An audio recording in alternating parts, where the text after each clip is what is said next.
Tahun 2025 menjadi momentum bagi generasi muda dunia, khususnya yang lahir pada akhir 1990-an hingga awal 2010-an, yang kerap disebut generasi Z, Gen Z.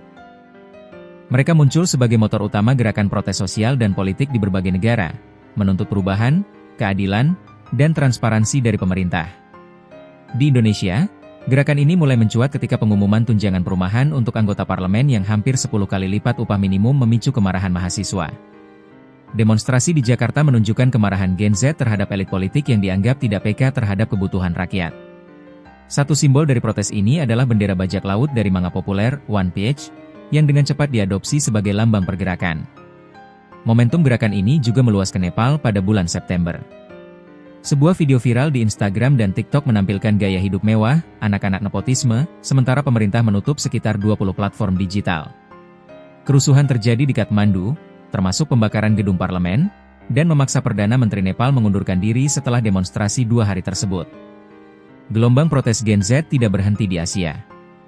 Di Afrika, pemuda di ibu kota Madagaskar, Antananarivo, melakukan aksi menuntut pengunduran diri presiden sekaligus menyoroti krisis layanan dasar seperti air dan listrik.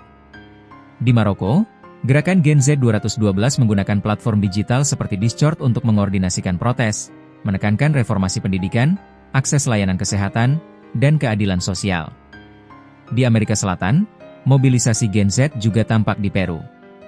Pemuda dari 5 hingga Cusco turun ke jalan menyoroti isu politik, korupsi, dan tingkat ketidakamanan yang tinggi.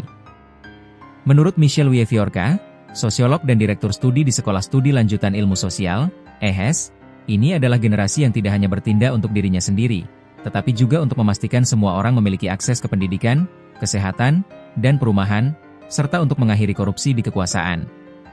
Protes ini didorong oleh nilai-nilai universal. Data AFP mencatat bahwa gerakan protes Gen Z terjadi di setidaknya 19 negara. Beberapa di antaranya berhasil menuntut perubahan, sementara sebagian lainnya masih berlangsung hingga kini.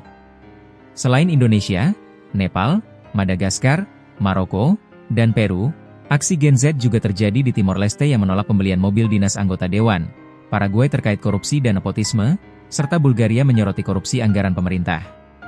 Di Serbia, protes terkait korupsi dan kecelakaan proyek infrastruktur, di Georgia menuntut keadilan pasca pemilu, Togo memprotes reformasi konstitusional, Filipina menyoroti korupsi dan proyek banjir, Prancis menyoroti penghematan anggaran.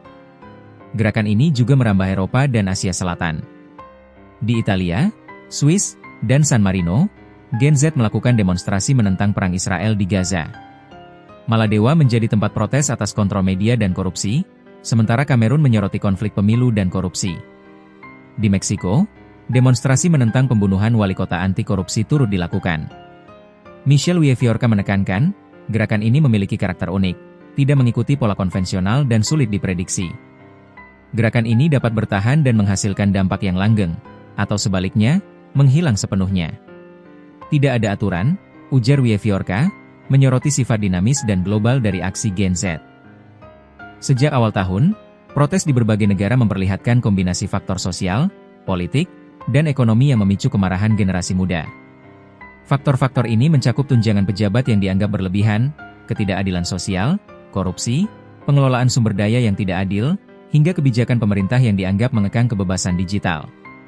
Selain itu, pemanfaatan teknologi dan media sosial menjadi kunci keberhasilan mobilisasi Gen Z. Platform seperti TikTok, Instagram, dan Discord memudahkan koordinasi, penyebaran informasi, dan penyebaran simbol-simbol protes seperti bendera One Piece.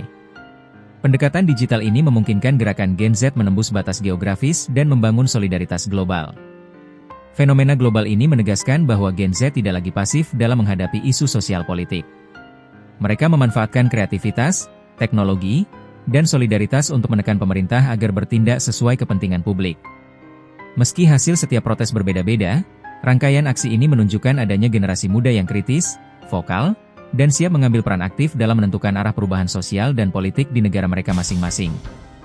Dalam konteks global, protes Gen Z menjadi indikator penting bagi pemerintah dan pemimpin dunia mengenai aspirasi generasi muda. Dari Jakarta hingga Lima, dari Kathmandu hingga Antananarivo, muncul kesadaran kolektif bahwa perubahan bukan hanya tanggung jawab elit politik, tetapi juga tuntutan masyarakat muda yang memiliki akses informasi dan kemampuan mobilisasi tinggi.